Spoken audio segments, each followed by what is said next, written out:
Thank you for tuning in. You are listening to book, The Old Man and the Sea by Ernest Hemingway.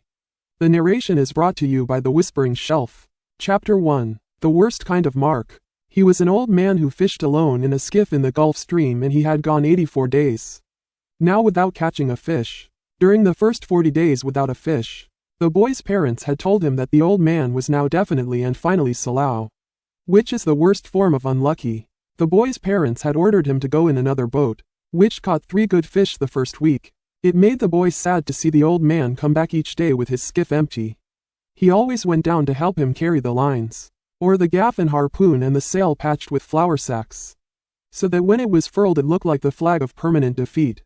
The old man was thin and gaunt, with deep wrinkles on the back of his neck and deep scars on his hands from handling lines of heavy fish. The dark spots of the benign skin cancer that the tropical sun brings were on his cheeks.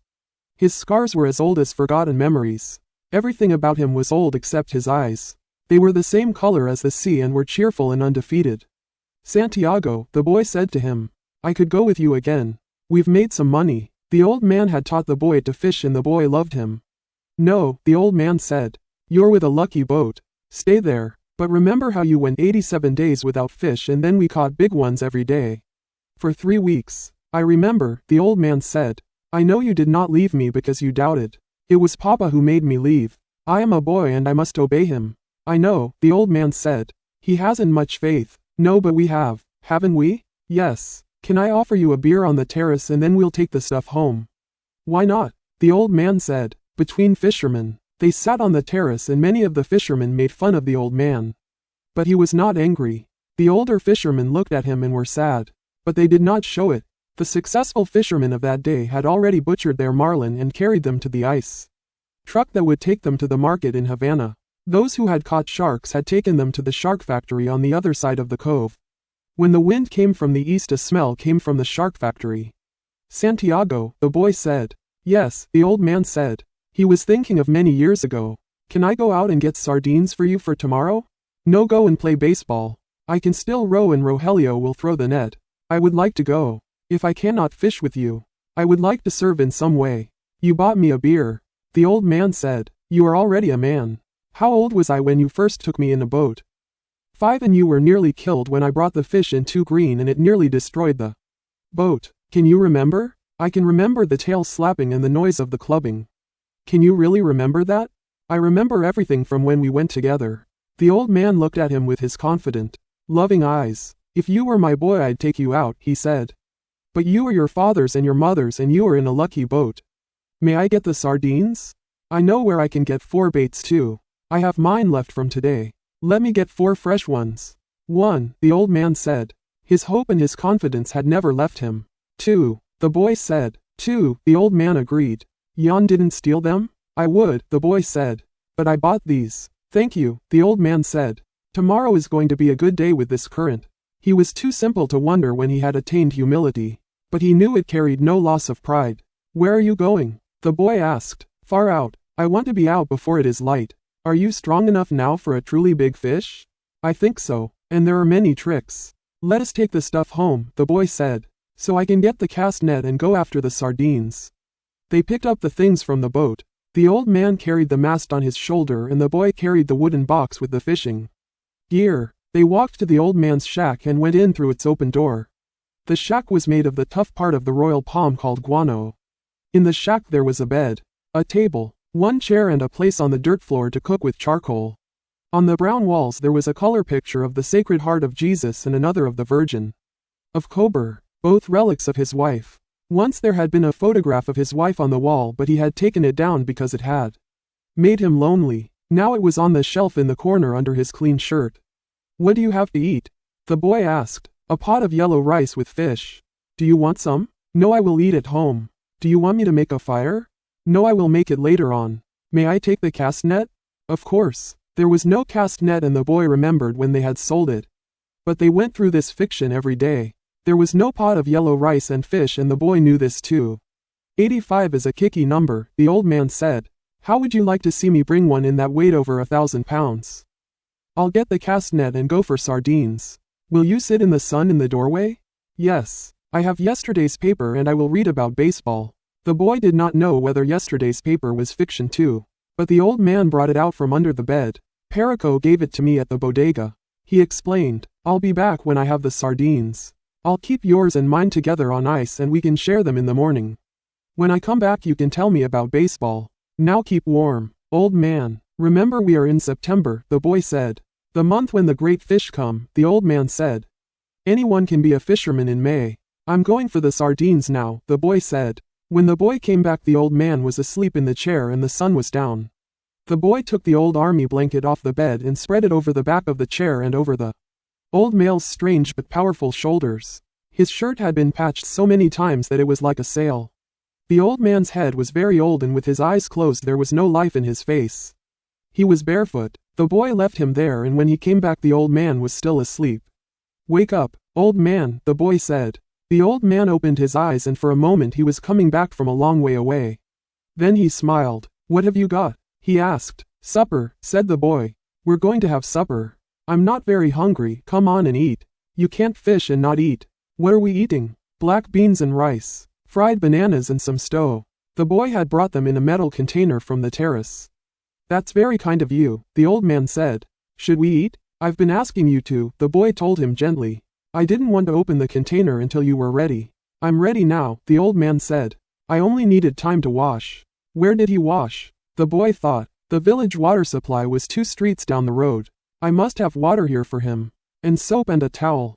Why am I so thoughtless?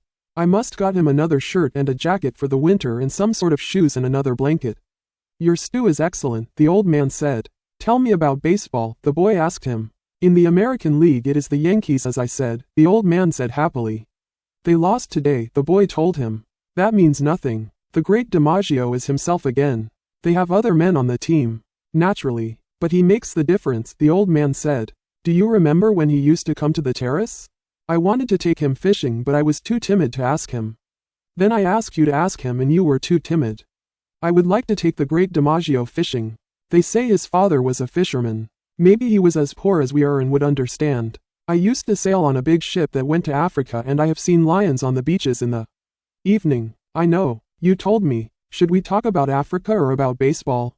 Baseball. Tell me about the great John Hoda McGraw, the boy said. He used to come to the terrace sometimes in the older days. But he was rough and harsh-spoken when he drank too much. Who is the greatest manager? Really? Luque or Mike Gonzalez? I think they are equal. And the best fisherman is you. No, I know others that are better. KVA, the boy said. There are many good fishermen and some great ones. But there is only you. Thank you. You make me happy. I hope no fish will come along so great that he will prove us wrong. There is no such fish if you are still strong as you say. I may not be as strong as I think, the old man said. But I know many tricks and I have resolution. You ought to go to bed now so that you will be fresh in the morning. Good night then. I will wake you in the morning. You're my alarm clock, the boy said. Age is my alarm clock, the old man said. Why do old men wake so early? Is it to have longer days? I don't know, the boy said. All I know is that young boys sleep late and hard. Sleep well, old man. They had eaten with no light on the table. The old man rolled his trousers up to make a pillow, putting the newspaper inside them. He rolled himself in the blanket and slept on the other old newspapers that covered the springs of the bed. Chapter 2. Far out to sea. The old man dreamed of Africa when he was a boy and the long, golden beaches. He lived along that coast now every night and in his dreams he heard the surf roar and saw the native boats come riding through it. As he slept he smelled the smell of Africa that the land breeze brought in the morning. He no longer dreamed of storms, nor of women, nor of great events, nor of great fish, nor of fights, nor of contests of strength, nor of his wife. Now he only dreamed of places and of the lions on the beach. They played like young cats in the dusk and he loved there. As he loved the boy, he never dreamed about the boy. He woke up, looked out the open door at the moon and unrolled his trousers and put them on. He went up the road to wake the boy. The door of the house where the boy lived was unlocked and the old man opened it and walked in. Quietly, he took hold of the boy's foot gently and held it until the boy woke and turned and looked at him. The old man nodded and the boy took his trousers from the chair by the bed and, sitting on the bed, pulled them on. The old man went out the door and the boy came after him. He was sleepy and the old man put his arm across his shoulders and said, I am sorry. KVA, the boy said. It is what a man must do. They walked down the road to the old man's shack and all along the road. In the dark, barefoot men were moving, carrying the masts of their boats. When they reached the old man's shack, the boy took the rolls of loot in the basket, the harpoon and gaff, and the old man carried the mast with the furled sail on his shoulder. "Do you want coffee?" the boy asked. "We'll put the gear in the boat and then get some." They had coffee from condensed milk cans at an early morning place that served fishermen. "How did you sleep, old man?" the boy asked. He was waking up now, although it was still hard for him to leave his sleep. "Very well, Manilin," the old man said. "I feel confident today." "So do I," the boy said. "Now I must get your sardines and mine and your fresh baits." "I'll be right back," the boy said. "Have another coffee. We have credit here." The old man drank his coffee slowly. It was all he would have all day and he knew that he should drink it. For a long time now eating had bored him and he never carried a lunch. He had a bottle of water in the bow of the skiff and that was all he needed for the day. The boy was back now with the sardines and the 2 baits. And they went down to the skiff, feeling the pebbled sand under their feet. They lifted the skiff and slid her into the water. "Good luck, old man." "Good luck," the old man said. He fitted the rope lashings of the oars onto the thole pins and, leaning forward, he began to row out of the harbor in the dark. There were other boats going out to sea and the old man heard the dip and push of their oars even though he could not see them. The old man knew he was going far out and he left the smell of the lod behind and rowed out into the clean early morning smell of the ocean. In the dark the old man could feel the morning coming and as he rowed he heard the sound of flying fish leaving the water. He was very fond of flying fish as they were his principal friends on the ocean. He was sorry for the birds, especially the small delicate dark terns that were always flying and looking and almost never finding. And he thought, the birds have a harder life than we do except for the robber birds and the heavy strong ones. Why did they make birds so delicate and fine as those sea swallows when the ocean can be so cruel? She is kind and very beautiful, but she can be so cruel. He always thought of the sea as la mar, which is what people call her in Spanish when they love her. Sometimes those who love her say bad things about her, but they always speak of the sea as though she were a woman. Some of the younger fishermen, who had motorboats, speak of her as el mar, which is masculine. They speak of her as a contestant or a place or even as an enemy.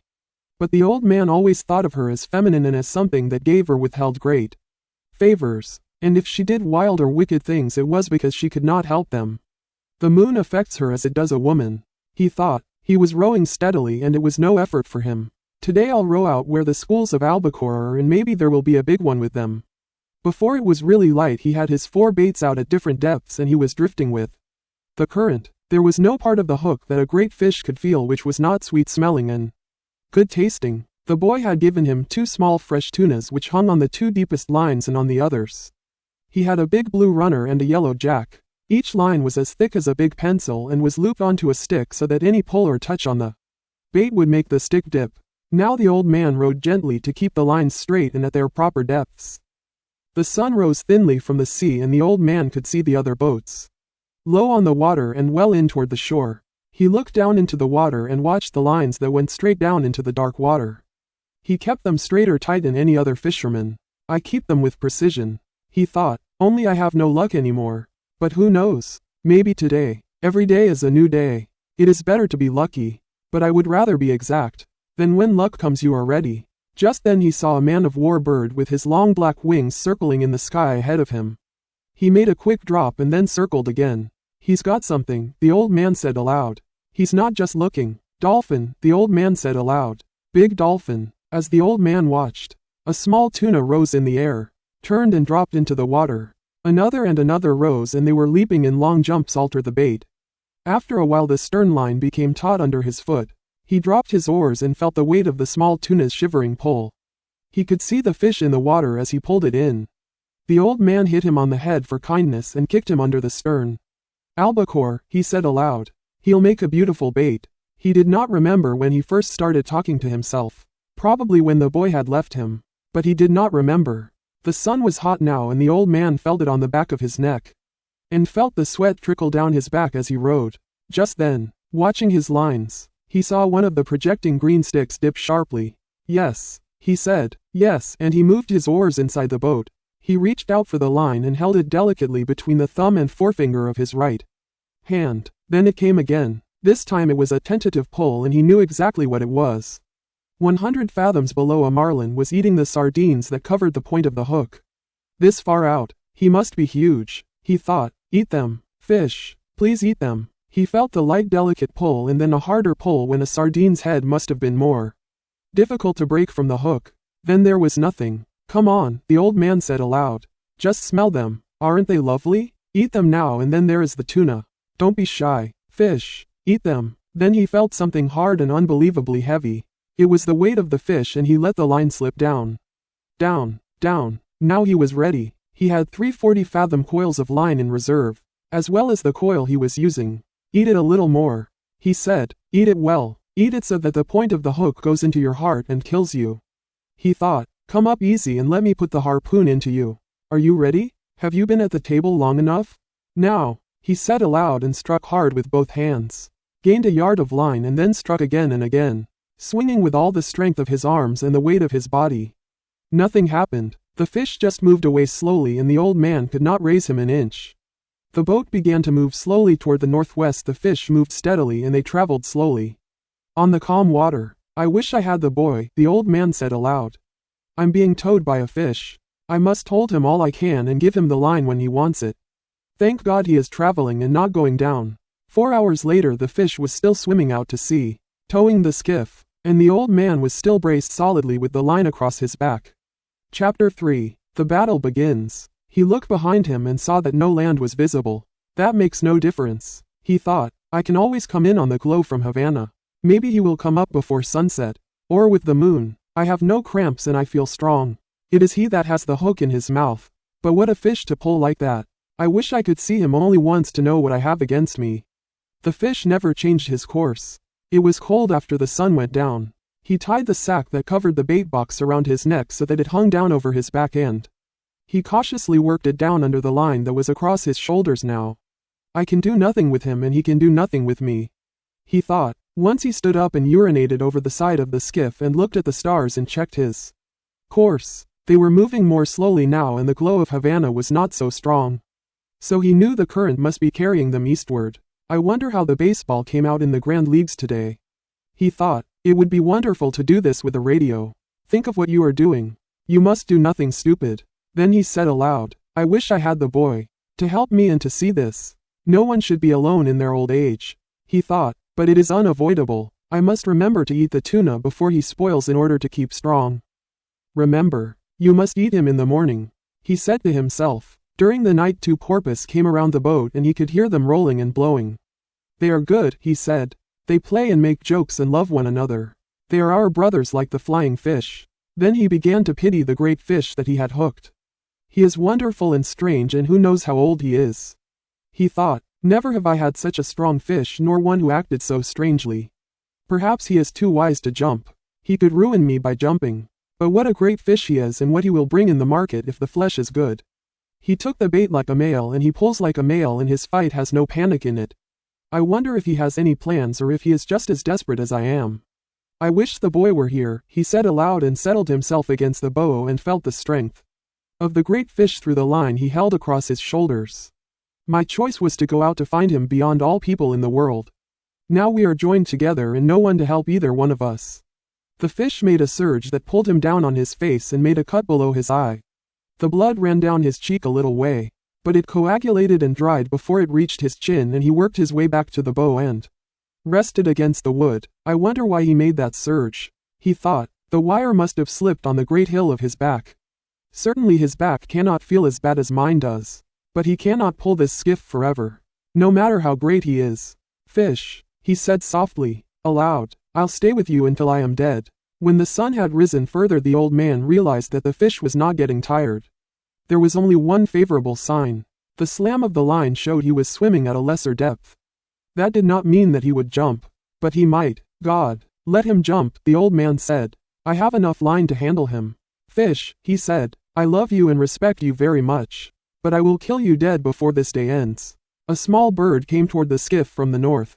He was a warbler and the old man could see he was very tired. He flew around the old man's head and rested on the line. How old are you? The old man asked the bird. Is this your first trip? The bird was very tired and he teetered on the line as his delicate feet gripped it. Take a good rest, small bird, he said. Then go and take your chance like any man or bird or fish." Just then the fish gave a sudden lurch that pulled the old man down to the bow and would have pulled him overboard if he had not braced himself and given some line. The bird flew away and he felt the line carefully with his right hand and noticed his hand was bleeding. Shifting the weight of the line to his left shoulder and kneeling carefully, he washed his hand in the ocean. The cut was in the working part of his hand. He knew he would need his hands before this was over and he did not like to be cut before it started. "Now," he said, "I must eat the small tuna." He knelt down and found the tuna under the stem. He put one knee on the fish and cut strips of dark red meat from the back of the head to the tail. "I don't think I can eat an entire one," he said. He could feel the steady hard pull of the line and his left hand was cramped. "What kind of a hand is that?" he said. "Cramp then if you want. Make yourself into a claw. It will do you no good." He picked up a piece of tuna and put it in his mouth and chewed it slowly. It was not unpleasant. "How do you feel, hand?" he asked the cramped hand that was almost as stiff as rigor mortis. "I'll eat some more for you. I wish I could feed the fish." He thought, "He is my brother, but I must kill him and keep strong to do it." Slowly he ate all the strips of fish. "God help me to have the cramp go," he said, "because I do not know what the fish is going to do.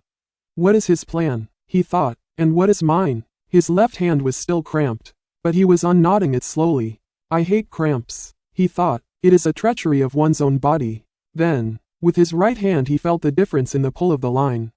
"He's coming up," he said. "Come on, hand, please come on." The line rose slowly and steadily and then the surface of the ocean bulged ahead of the boat and the fish came out. He came out unendingly and water poured from his sides. He was bright in the sun and his head and his sides were wide and colored a light lavender. His sword was as long as a baseball bat and tapered like a rapier and he rose his full length from the water and then re-entered it, smoothly, like a diver, and the old man saw the great scythe blade of his tail go under. And the line started to race out. "He is 2 feet longer than the skiff," the old man said. He was trying with both hands to keep the line just inside of breaking strength. He knew that if he could not slow the fish with a steady pressure, the fish could take out all the line and break it. "He is a great fish, but I must convince him that he is no match for me." He thought, "I must never let him learn his strength nor what he could do if he made his run."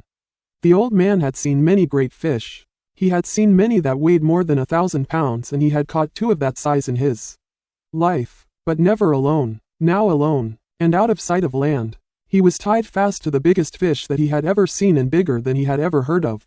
And his left hand was still cramped.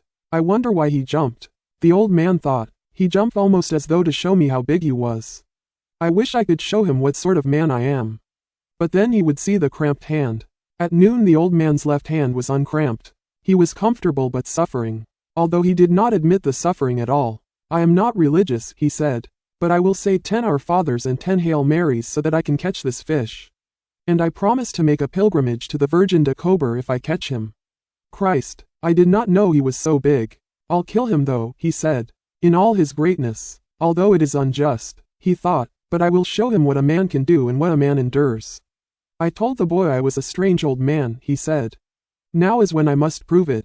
The 1,000 times that he had proved it meant nothing. Now he was proving it again. "If you're not tired, fish," he said aloud, "you must be very strange." He felt very tired now and he tried to think of other things. He thought of the big leagues. And he knew the Yankees of New York were playing the Tigers of Detroit. "This is the second day that I do not know the result of the Wagos," he thought, "but I must have confidence and I must be worthy of the great DiMaggio who does all things perfectly." "Do you believe the great DiMaggio would stay with the fish as long as I will stay with this one?" he thought. "I am sure he would and more since he is young and strong." Also his father was a fisherman. Chapter 4. And even 8. As the sun set, to give himself more confidence, he remembered the time in the tavern at Casablanca when he had played the hand game with the great Negro from Cienfuegos, who was the strongest man on the docks. They had gone one day and one night with their elbows on a chalk line on the table. Each one was trying to force the other's hand down onto the table. They changed the referee every 4 hours so that the referees could sleep. The odds would change back and forth all night. Once the Negro had the old man, who was not an old man then but was Santiago el Campeon, nearly 3 inches off balance. But the old man had raised his hand again. He was sure then that he had the Negro, who was a fine man and a great athlete, beaten, and at daylight he had forced the hand of the Negro down and down until it rested on the table. The match had started on a Sunday morning and ended on a Monday morning. For a long time everyone had called him the champion. After that he had a few matches and then no more. He decided that he could beat anyone if he wanted to badly enough, and he decided that it was bad for his right hand for fishing. Just before it was dark, as they passed a great island of sargasso weed, his small line was taken by a dolphin. He saw it first when it jumped in the air, bending and flapping wildly. When it was at the stern, the old man leaned over and lifted the burnished gold fish with its purple spots over the stem. Its jaws were working convulsively in quick bites against the hook. It pounded the bottom of the skiff with its long flat body, its tail and its head, until he clubbed it. Then it shivered and was still. The old man watched the sun go into the ocean and the slant of the big cord. "He hasn't changed at all," he said. But watching the movement of the water against his hand, he noted that it was a bit slower. "I'll lash the 2 oars together across the stern and that will slow him in the night," he said. "He's good for the night and so am I. I'm learning how to do it," he thought. "This part of it anyway." Then, too, remember, he hasn't eaten since he took the bait and he is huge and needs much food. "I have eaten the whole tuna. Tomorrow I will eat the dolphin." "How do you feel, fish?" he asked aloud. "I feel good and my left hand is better and I have food for a night and a day." "Pull the boat, fish." He did not truly feel good because the pain from the cord across his back had almost passed pain and gone into a dullness that worried him. "But I have had worse things than that," he thought. "My hand is only cut a little and the cramp is gone from the other. My legs are all right." It was dark now, as it becomes dark quickly after the sun sets in September. The first stars were out. He did not know the name of Rigel, but he saw it and knew that soon they would all be out and he would have all his distant friends. "The fish is my friend too," he said aloud. "I have never seen or heard of such a fish. But I must kill him. I am glad we do not have to try to kill the stars." Then he was sorry for the great fish that had nothing to eat and his determination to kill him never relaxed in his sorrow for him. "How many people will he feed?" he thought. "But are they worthy to eat him? No, of course not. There is no one worthy of eating a fish with such great dignity." The old man rested for what he believed to be 2 hours. The moon did not rise until late now and he had no way of judging the time. He was still bearing the pull of the fish across his shoulders. "But you have not slept yet, old man. It is half a day and a night and now another day and you have not slept," he said aloud.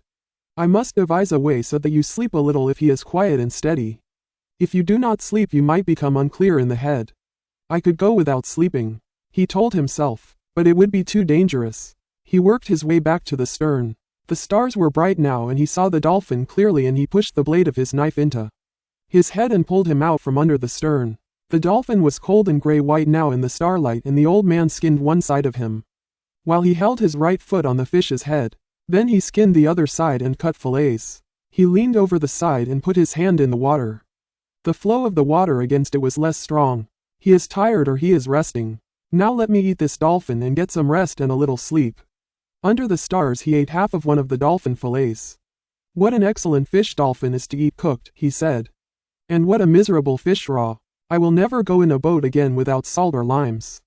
The sky was clouding over to the east and one after another the stars he knew were gone. It looked now as though he were moving into a great canyon of clouds and the wind had dropped. "There will be bad weather in 3 or 4 days," he said. "But not tonight or tomorrow. Right now to get some sleep, old man, while the fish is calm and steady." The moon had been up for a long time, but he slept on and the fish pulled on steadily and the boat moved into the tunnel of clouds. He woke with the jerk of his right fist coming up against his face and the line burning out through his right hand. He could not feel the line with his left hand, but he braked all he could with his right and the line rushed out. Finally his left hand found the line and he leaned back against it, and now it burned his back end. His left hand was taking all the strain and it was cutting badly. Just then the fish jumped, making a great bursting of the ocean and then a heavy fall. Then he jumped again and again and the boat was going fast, although line was still racing out, and the old man was raising the strain to the breaking point. He had been pulled down tight onto the bow and his face was in the cut slice of dolphin and he could not move. "This is what we waited for," he thought. "So now let us take it. Make him pay for the line. Make him pay for it." He could not see the fish's jumps but only heard the breaking of the ocean and the heavy splash as he fell. The speed of the line was cutting his hands badly, but he had always known this would happen. If the boy were here he would wet the coils of line, he thought. Yes, if the boy were here. The line went out, but it was slowing now and he was making the fish earn each inch of it. Now he got his head up from the wood and out of the slice of fish that his cheek had crushed. He was on his knees and then he rose to his feet. He was giving line but more slowly all the time. I wonder what started him so suddenly. Could it have been hunger that made him desperate? Or was he frightened by something in the night? Maybe he suddenly felt fear. But he was such a calm, strong fish and he seemed so fearless and so confident. It is strange. You better be fearless and confident yourself. Old man, he said. The old man held him with his left hand and stooped down and scooped up water in his right hand to get the crushed dolphin flesh off his face. He was afraid that it might nauseate him and cause him to vomit and lose his strength. He washed his right hand in the water and then let it stay in the salt water while he watched the first light come before the sunrise. He's headed almost east, he thought. That means he is tired and going with the current. Soon he will have to circle. Then our true work begins. After he judged that his right hand had been in the water long enough, he took it out and looked at it. It is not bad, he said. And pain does not matter to a man. He took hold of the line carefully so that it did not fit into any of the fresh line cuts and shifted his weight so that he could put his left hand into the sea on the other side of the skiff. You did not do so badly for something worthless, he said to his left hand. But there was a moment when I could not find you. Why was I not born with two good hands? He thought, perhaps it was my fault in not training the left one properly. But God knows he had enough chances to lent. He did not do so badly in the night, though, and he has cramped only once. If he cramps again, let the line cut him off. The sun was rising for the third time since he had got out to sea when the fish started to circle. It is a very big circle, he said. But he is circling. I must hold all I can. He thought, the strain will shorten his circle each lime. Perhaps in an hour I will see him. Now I must convince him and then I must kill him. But the fish kept on circling slowly and the old man was wet with sweat and tired deep into his bones 2 hours later. But the circles were much shorter now and from the way the line slanted he could tell the fish had risen steadily while he swam. For an hour the old man had been seeing black spots before his eyes and the sweat salted his eyes and salted the cut under his eye and on his forehead. He was not afraid of the black spots. Twice, though, he had felt faint and dizzy and that had worried him. I cannot fail and die on a fish like this, he said. Now that I have him coming so beautifully. God help me endure. I'll say 100 Our Fathers and 100 Hail Marys. But I cannot say them now. Consider them said. He thought, I'll say them later. Just then he felt a sudden banging and jerking on the line he held with his two hands. It was sharp and heavy. He is hitting the wire with his sword. He thought, he may jump and I would rather he circled now. The jumps were necessary for him to take air. But after that each jump can widen the opening of the hook wound and he can throw the hook. Don't jump. Fish, he said, don't jump. The fish hit the wire several times more. And each time the old man gave up a little line. After a while the fish stopped beating at the wire and started circling slowly again. The old man was gaining line steadily now. But he felt faint again. He lifted some seawater with his left hand and put it on his head. Then he put more on and rubbed the back of his neck. I have no cramps, Ho said. He'll go up soon and I can last you have to last don't even speak of it. He kneeled against the bow and, for a moment, slipped the line over his back again. I'll rest now while he circles and then stand up and work on him when he comes in.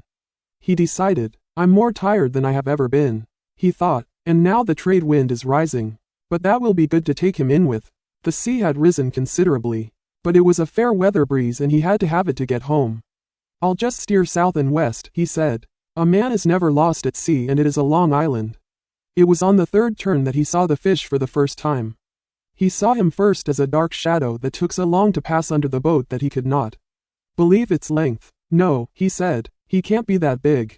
But he was that big and at the end of this circle he came to the surface only 30 yards away.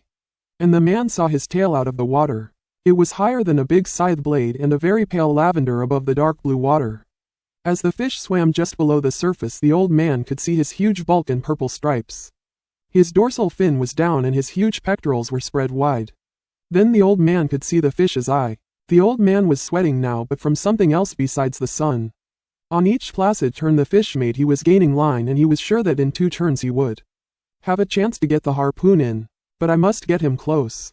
Close. Close. He thought, I mustn't try for the head. I must get the heart. Be calm and strong. Old man, he said. The fish was coming in on his circle now. Calm and beautiful with only his great tail moving. The old man pulled on him to bring him closer. For just a moment the fish turned a little on his side. Then he straightened himself and began another circle. I moved him, the old man said. I moved him then. He felt faint again, but he held on to the great fish with all his strength. I moved him, he thought. Maybe this time I can get him over. Pull, hands, he thought. Hold up, legs, last for me, head, last for me. You never went. This time I'll pull him over. But when he put forth all of his effort, the fish righted himself and swam away. Fish, the old man said. Fish, you are going to have to die anyway. Do you have to kill me too?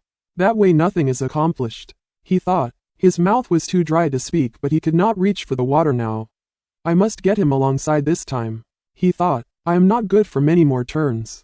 Yes, you are, he told himself. You're good forever. On the next turn, he nearly had him, but again the fish righted himself and swam away slowly.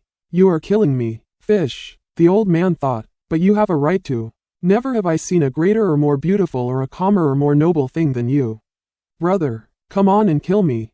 I do not care who kills who. Now you are getting confused in the head, he thought. You must keep your head clear and know how to suffer like a man or a fish.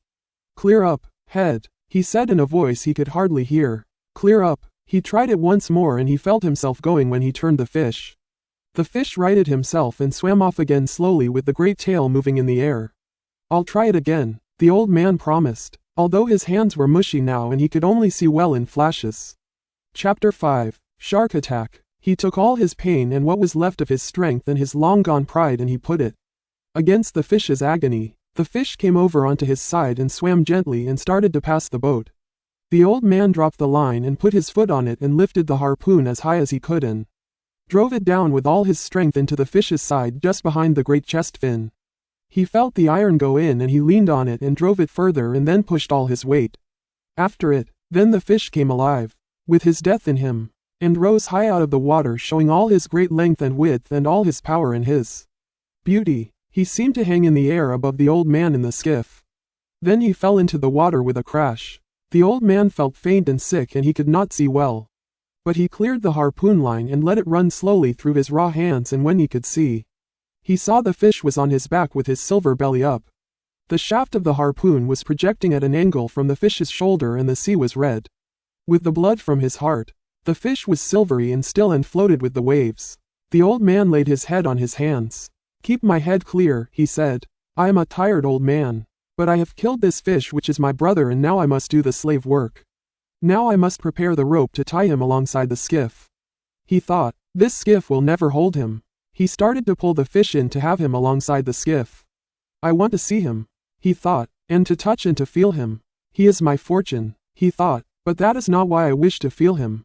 I think I felt his heart when I pushed on the harpoon the second time. Bring him in now and get the noose around his tail and another around his middle to tie him to the skiff. Get to work, old man, he said. He took a very small drink of water. There is much slave work to do now that the fight is over.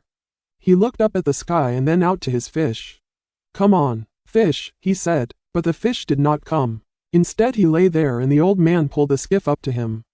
When the fish's head was against the bow he could not believe his size. It was the only way to kill him, the old man said. He was feeling better and his head was clear. He's over 1,500 pounds. He thought, maybe much more. I think the great DiMaggio would be proud of me today.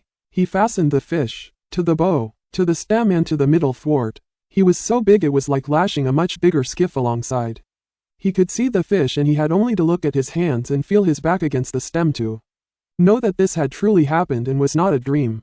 They were sailing together, lashed side by side, and the old man thought, let him bring me in if it pleases him. I am only better than him through trickery and he meant me no harm. It was an hour before the first shark hit him. The shark had come up from deep down in the water as the dark cloud of blood had settled and dispersed in the mile deep sea. He had come up so fast that he broke the surface of the blue water and was in the sun. Then he fell back into the sea and picked up the scent and started following the skiff and the fish. Sometimes he lost the scent, but he would pick it up again and he swam fast and hard. He was a very big mako shark built to swim as fast as the fastest fish in the sea, and everything about him was beautiful except his jaws. His back was as blue as a swordfish's and his belly was silver and his hide was smooth and handsome. Inside the closed double lip of his jaws all of his 8 rows of teeth were slanted inwards. They were not the ordinary pyramid-shaped teeth of most sharks. They were shaped like a man's fingers when they are curled like claws. They were nearly as long as the fingers of the old man, and they had razor-sharp cutting edges on both sides. When the old man saw him coming, he knew that this was a shark that had no fear at all and would do exactly what he wished. He prepared the harpoon and the rope while he watched the shark come forward. The old man's head was clear and good now, and he was full of resolution, but he had little hope. It was too good to last. He thought, it might as well have been a dream. I cannot keep him from hitting me, but maybe I can get him. Dentuso, he thought, bad luck to your mother. When the shark hit the fish, the old man saw his mouth open and his strange eyes. He heard the clicking sound of the teeth as he tore into the meat just above the tail. He rammed the harpoon down into the shark's head and into his brain. He hit it with his bloody hands, driving the harpoon with all his strength. He hit it without hope, but with resolution and complete malignancy. The shark swung over, and the old man saw his eye was not alive. The old man knew that he was dead, but the shark would not accept it.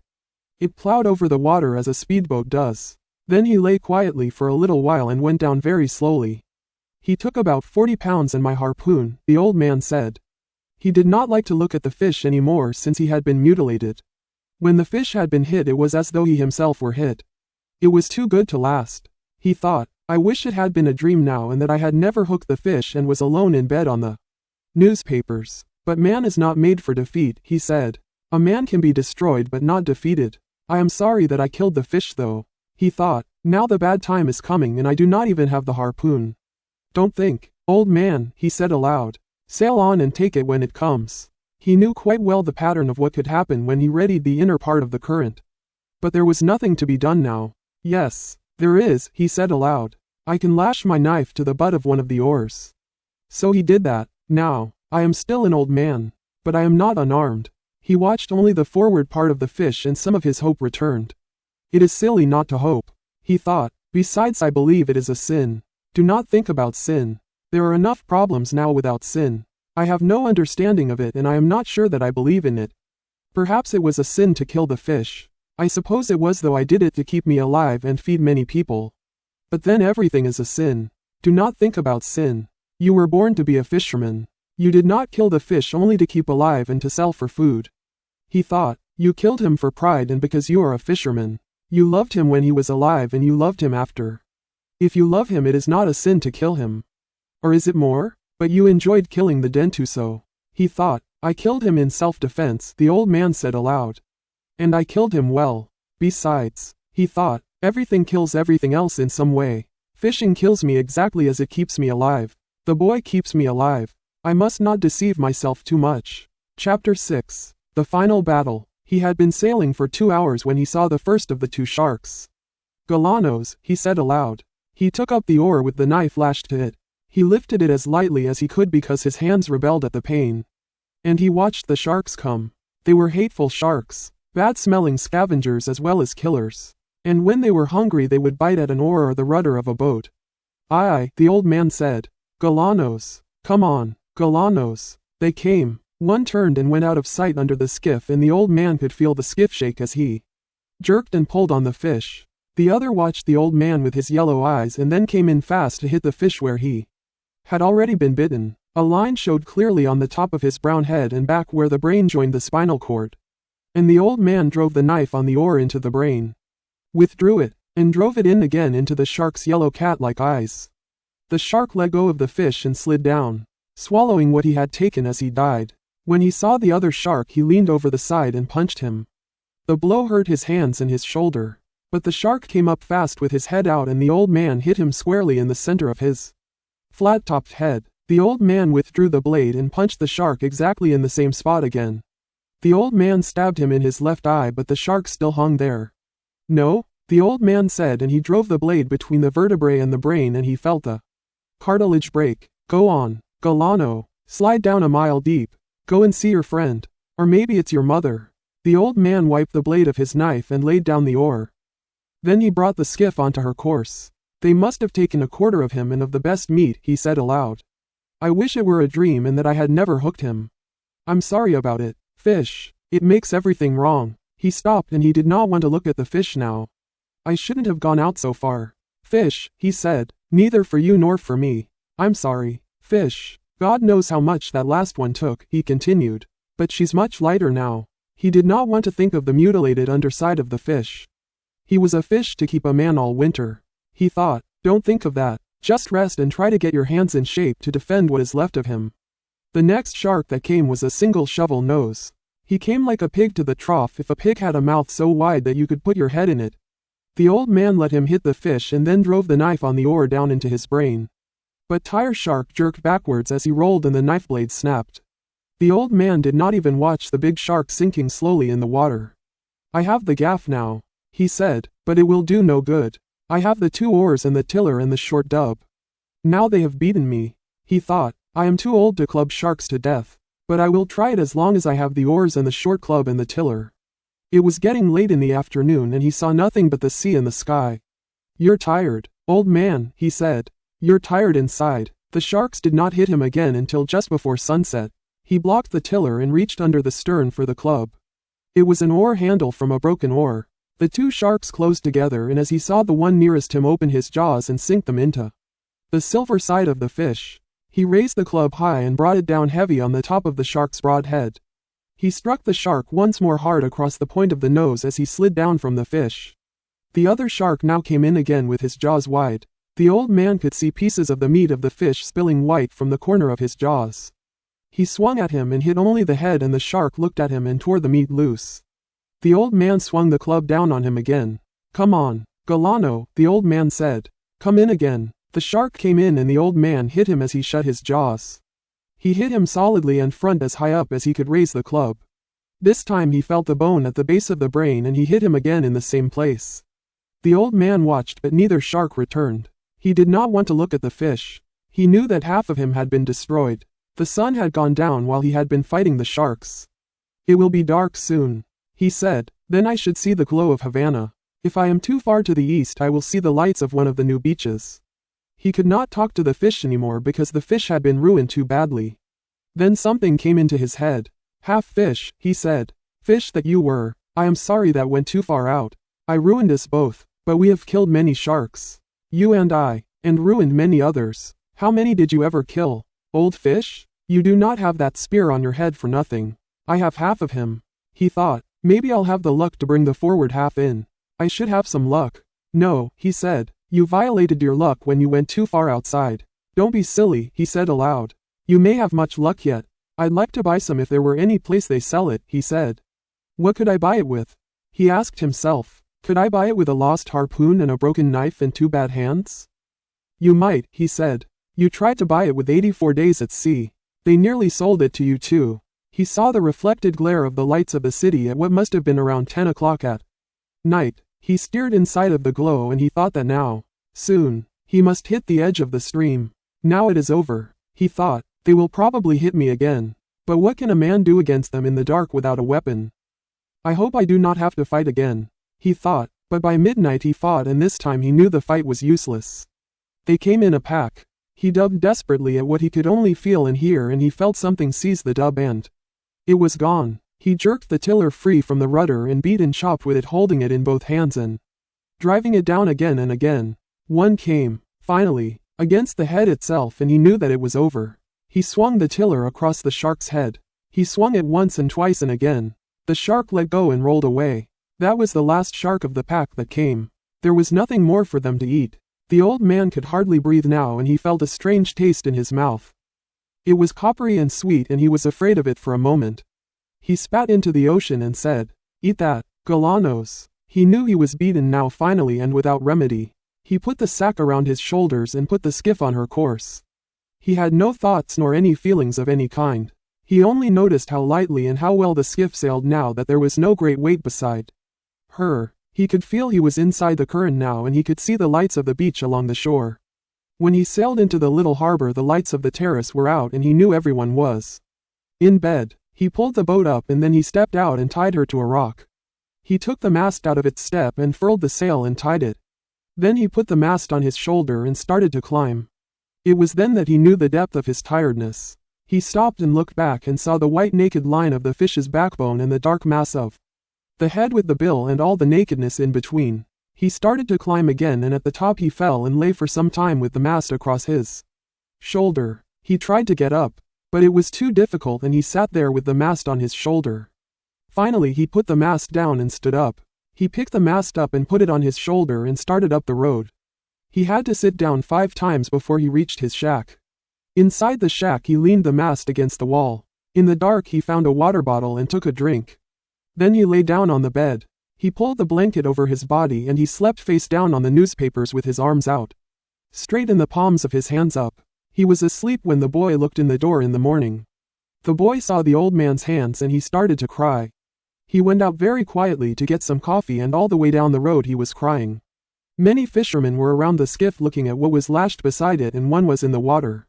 His trousers rolled up, measuring the skeleton. The boy did not go down. He had been there before and one of the fishermen was looking after the skiff for him. "How is he?" one of the fishermen shouted. "Sleeping," the boy called. He did not care that they saw him crying. Let no one disturb him. He was 18 feet from nose to tail, the fisherman who was measuring him called. "I believe it," the boy said. He went into the terrace and asked for a can of coffee. "Hot and with plenty of milk and sugar in it. Anything more?" "No, afterwards I will see what he can eat." What a fish it was, the proprietor said. "There has never been such a fish. Tell him how sorry I am." "Thanks," the boy said. The boy carried the hot can of coffee up to the old man's shack and sat by him until he woke. Finally the old man woke. "Don't sit up," the boy said. "Drink this." He poured some of the coffee in a glass. The old man took it and drank it. "They beat me, Manolin," he said. "They truly beat me." "He didn't beat you." "Not the fish." "No, truly. It was afterwards. Pedrico is looking after the skiff and the gear. What do you want done with the head?" "Let Pedrico chop it up to use in fish traps." "And the spear?" "You keep it if you want it." "I want it," the boy said. "Now we must make our plans about the other things." "Did they search for me?" "Of course. With Coast Guard and with planes. The ocean is very big and a skiff is small and hard to see," the old man said. He noticed how pleasant it was to have someone to talk to instead of speaking only to himself and to the sea. "I missed you," he said. "What did you catch?" "One the first day, one the second and 2 the third." "Very good. Now we can fish together again." "No, I am not lucky." "I am not lucky anymore." "The hell with luck," the boy said. "I'll bring the luck with me." "What will your family say?"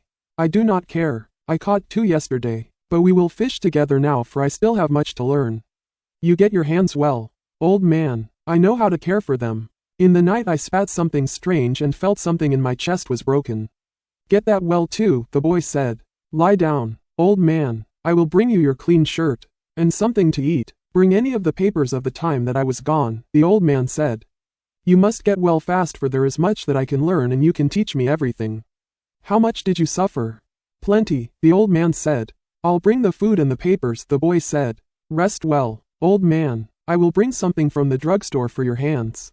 As the boy went out the door and down the road he was crying again. That afternoon there was a party of tourists at the terrace and looking down in the water among the empty beer cans and dead barracudas a woman saw a great long white spine with a huge tail at the end that lifted and swung with the tide. "What's that?" she asked the waiter and pointed to the long backbone of the great fish that was now just garbage, waiting to go out with the tide. "Tiburon," the waiter said. "A shark." He wanted to explain what had happened.